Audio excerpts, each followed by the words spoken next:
we're going to talk about finding absolute densities of fluids now. One of the key concepts we're going to want to have for this one is still going to be that the buoyant force is equal to the density of the fluid times the volume submerged times G. So this is going to be our big formula for this still. So if I want to find the absolute density of a fluid and I have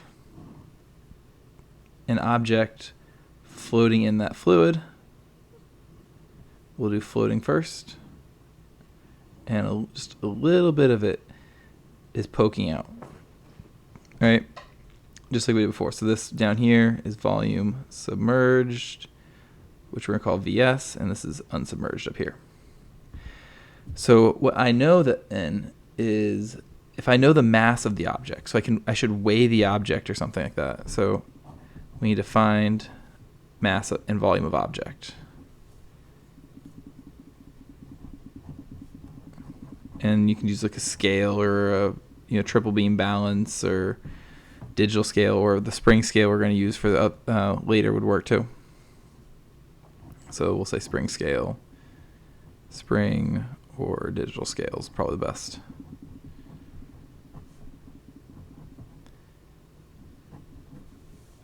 Right?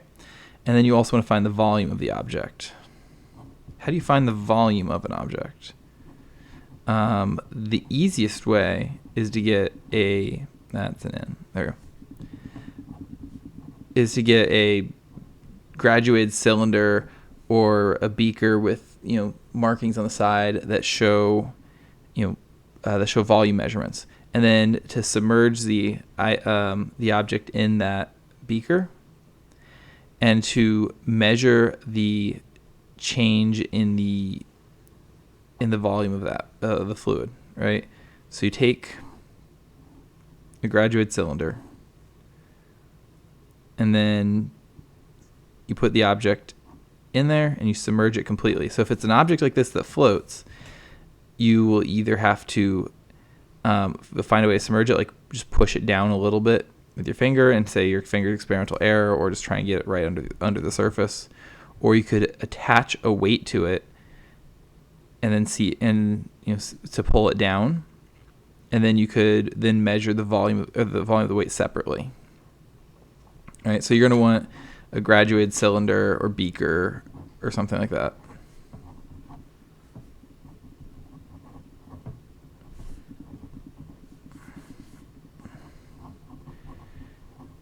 Okay, so that's how we're going to find the mass, the density of the object. So that is going to be density of object. Of course, then you can find using mass over volume. Right? So we've got mass, we've got volume, put in, you get density.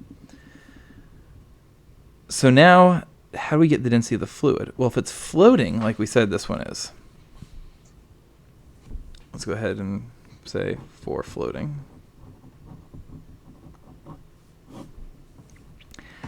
I know that the volume, the weight of the water that's being displaced is equal to the weight of the whole object.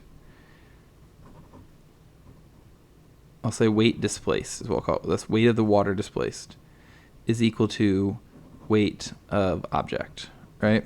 Because that really is what this equation is all about. This tells you, if we look at this equation, this is the density of the fluid times the volume submerged. So that tells you how much water is displaced. And so this gets you the mass of the water displaced times gravity is equal to the buoyant force. So the buoyant force equation says that the buoyant force is equal to the weight of the water displaced.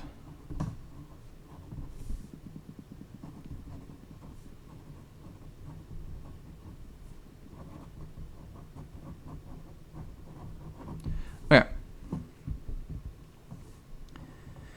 So I know that those are the same. So I know that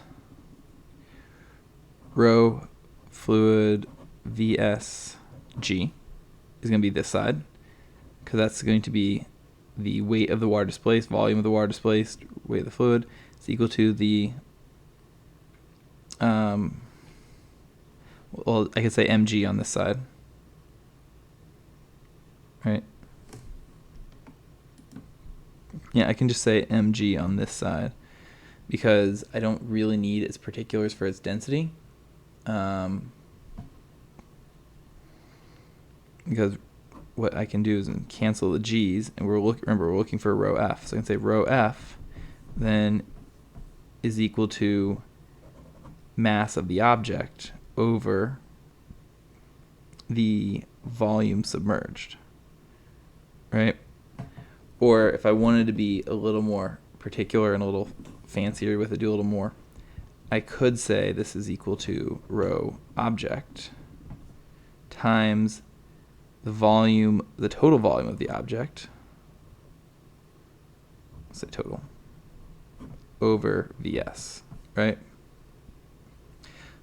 So that's actually a useful formula though, because one of the things you'll see fairly commonly is people will give you the ratio of the total volume to the volume submerged.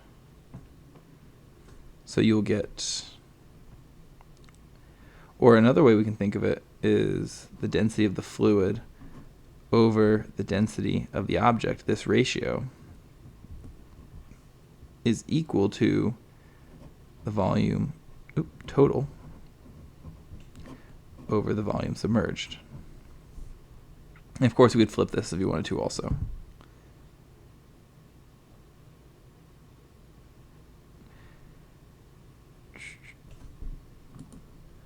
Let me slide that up a little bit for you because I missed apparently off the screen. Just do a quick sanity check, as it's good to do when you're doing work like this, is that we know that this number should definitely be bigger than 1, right? Because the total volume must be bigger than the volume submerged. So should this number be bigger than 1? Well, it's hard to say when you look at it, like, oh, which is denser, the fluid or the object? Well, remember our caveat, the place we initially started, we said that we are saying it's a floating object. And if an object is floating, that means that the density of the fluid must be greater than the density of the object. Right? So, yes. So this is also going to be bigger than 1. So what if the object sinks, though? What if you put it in your beaker and it sinks to the bottom like a rock? So how are you supposed to find it then? Well, actually, I think this case is probably a little bit easier, actually, because we know, well, it's sunk, right? It's all the way down there. You don't have to work. It's easier to get the volume of it. Maybe I mean, it might be the same difficulty, but I think it's a little easier. So one of the principal things we still have to remember is that same basic formula, that the buoyant force is equal to the density of the fluid times the volume submerged times g. Now, in this case, for when we sink, the volume submerged is equal to the total volume, right? Those are the same. So that, and we also know that the weight of the object is greater than the weight of the water displaced, right?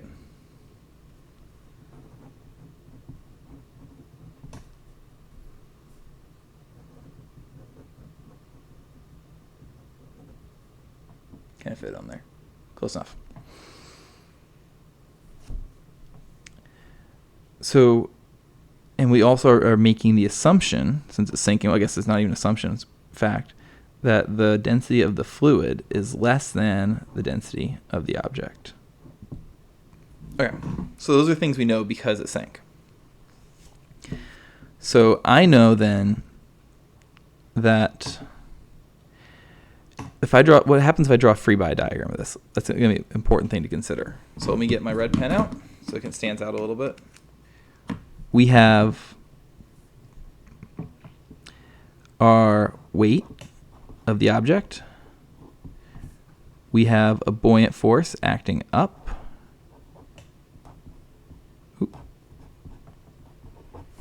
buoyant force acting up. And then we also have a normal force from the ground, or the bottom of the beaker, pressing up. Now, I didn't do a good job drawing these to scale. I probably should have but let's try and make it clear. So when you draw this, make sure you draw them to scale so that the buoyant force plus the normal force should equal the weight. All right, so then since it's not accelerating, we know the net force is 0. So things going up, normal force plus buoyant force, minus things going down, the weight, equals 0. Right? So how do we leverage this? Well, what if I did this problem slightly different? What if I took this and I hung it by a spring scale? So I've got my spring scale, expertly drawn, and I've got my mass. So now I don't have a normal force anymore. What do I have? I have a tension. So tension. I have weight of the object, and I have the buoyant force, which this is closer to scale, so draw it more like that. So I can take the same line, just draw it right again, replacing normal force with tension. So I can say tension plus buoyant force minus weight equals 0. So, but the tension is the reading on the scale, right? The scale will read the tension.